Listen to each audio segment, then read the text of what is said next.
Assalamualaikum warahmatullahi wabarakatuh. Kembali lagi bersama Ibu Kori Munifah Asani di pelajaran fisika mengenai tekanan zat cair untuk kelas 8 SMP.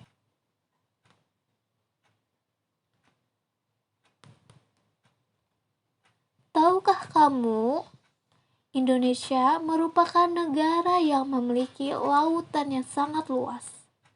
Coba perhatikan gambar di bawah ini.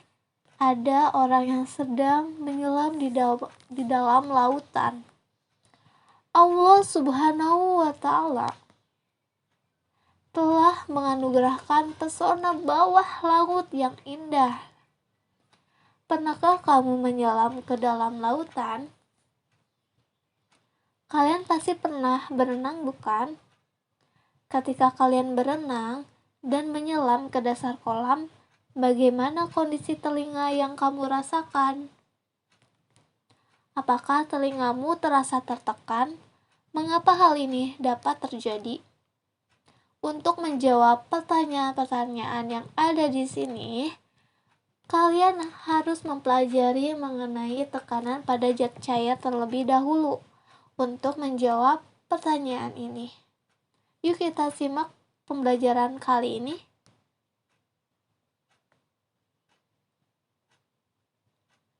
Tekanan pada zat cair. Air merupakan contoh fluida. Fluida adalah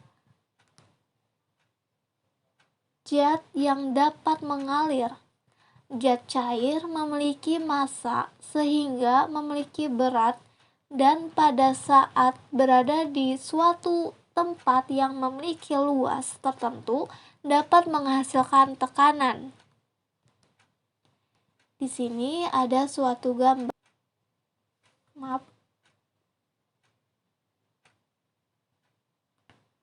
Orang yang sedang berenang. Di sini terdapat tekanan, terdapat rho, dan juga gravitasi dan ketinggian.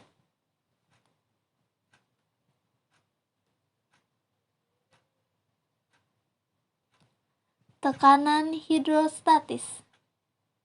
Semakin dalam kamu menyelam, kamu akan merasakan tekanan yang lebih besar ke dalam zat cair, dan massa jenis zat cair mempengaruhi tekanan yang dihasilkan oleh zat cair atau yang disebut dengan tekanan hidrostatis.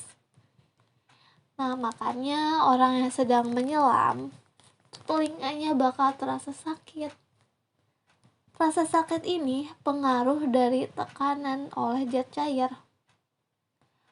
Tahukah kamu bahwa di udara atau di daratan dan juga di lautan, tekanannya sangat berbeda.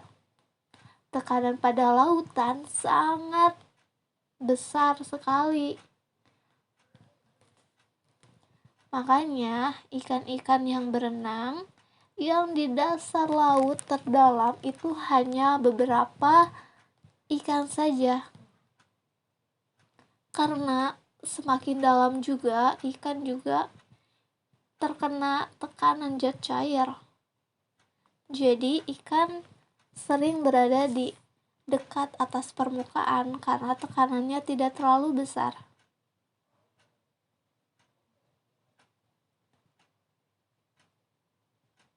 Tahukah kamu, ketika suatu benda dimasukkan ke dalam wadah berisi air, maka volume air semakin bertambah loh. Di sini ada seseorang yang sedang memasukkan dua benda yang berbeda. Benda yang pertama seperti ikat kepala, dan juga ada beberapa koin. Kalau diperhatikan, pada kedua wadah air tersebut di sini, airnya itu tumpah.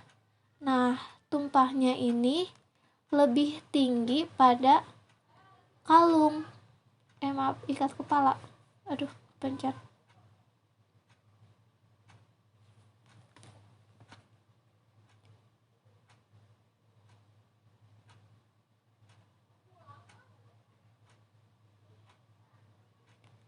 Nah, volume yang tumpah ini bisa dilihat di bawah. Terlihat bahwa pada ikat kepala lebih tinggi tumpahannya dibanding pada koin. Hal tersebut, maka berat benda tersebut semakin berat. Semakin banyak tumpahan, maka benda tersebut semakin berat dan memiliki volume. Nah, untuk menghitung volume bisa dihitung melalui air yang tumpah.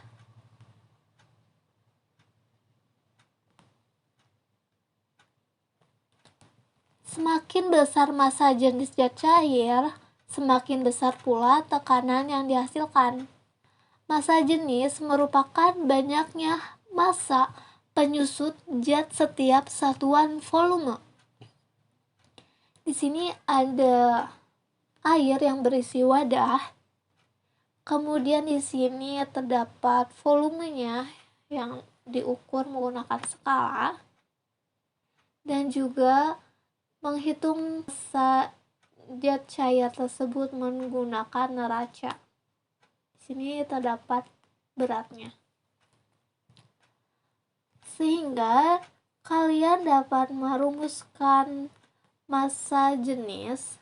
Nah, massa jenis ini atau Rho. Nah, ini dibacanya Rho. Massa jenis itu adalah massa dibagi volume. Nah, berarti massa pada benda ini berapa? Kemudian volumenya yang terakhir di sini berapa? Massa dibagi volume.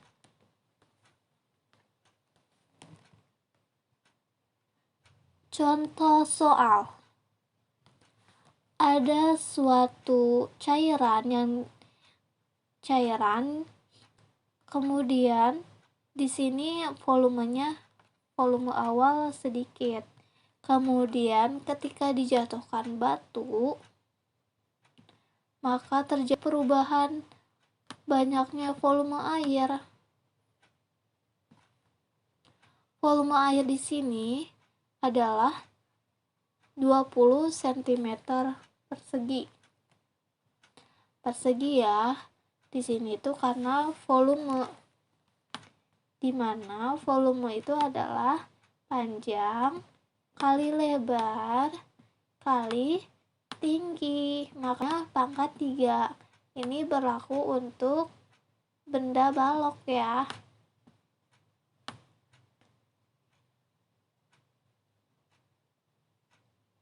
Ini ada panjangnya, ada lebarnya, dan ada tingginya.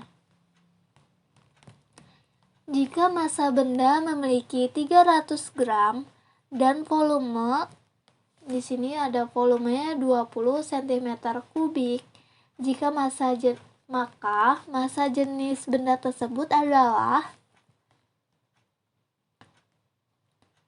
Rho sama dengan massa per volume. Massanya 300, volumenya 20. Ini nolnya bisa kita coret. 2 dibagi 30, 15. Berarti jawabannya massa jenisnya adalah 15 gram per cm kubik. Nah, di sini kan ada gram sama ada cm kubik, maka ditulisnya gram per cm kubik. Ini ada beberapa latihan soal yang perlu kalian jawab. Silakan jawab di buku fisika kalian masing-masing ya. Jika sudah, perhatikanlah materi selanjutnya. Tekanan pada zat cair. Tekanan hidrostatis merupakan tekanan yang diakibatkan oleh gaya yang diberikan suatu zat cair pada suatu yang berada pada kedalaman tertentu. Di sini terdapat suatu ikan. Ikan ini berenang dengan kedalaman tertentu. Ini kedalaman adalah H ya.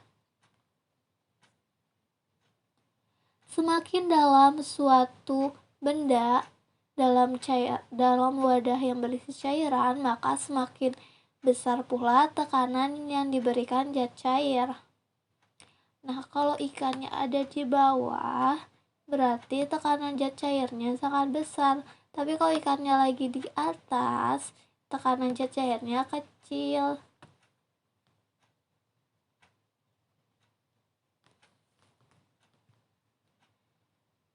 Oke, di sini tekanan hidrostatis massa jenis dikali percepatan gravitasi dikali kedalaman. Nah, untuk massa jenis kan tadi sudah belajar ya, yaitu massa dibagi volume. Nah, untuk ketinggian pada benda di sini ada 80 cm dan di sini 20 cm. Berarti H-nya ini adalah 80 dikurangin 20.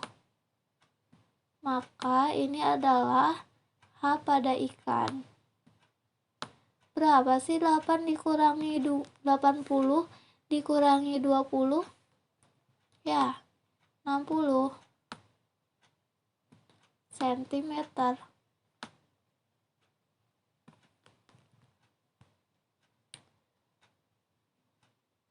Sifat dan faktor yang mempengaruhi tekanan hidrostatis. Tekanan hidrostatis ke segala arah, memiliki ukuran yang sama besar. Tekanan hidrostatis tergantung pada kedalaman, massa jenis zat cair, dan percepatan gravitasi. Tekanan hidrostatis tidak bergantung pada bentuk wadahnya.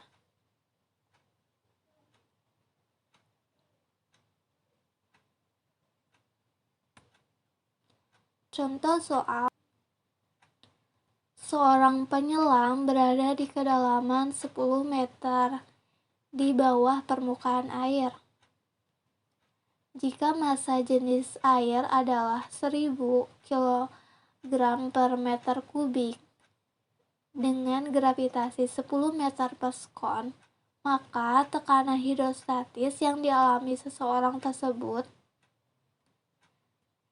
diketahui kedalaman itu adalah H. Maka ditulis H sama dengan 10 meter.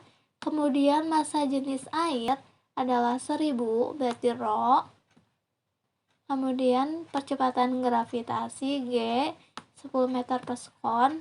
Maka yang ditanya adalah tekanan hidrostatis atau P. P-nya P besar ya. P sama dengan Rho GH. Rho-nya tadi 1000, G-nya 10, H-nya 10. Maka 1000 dikali 10 kali 10 sama dengan 100.000. Satuannya PA.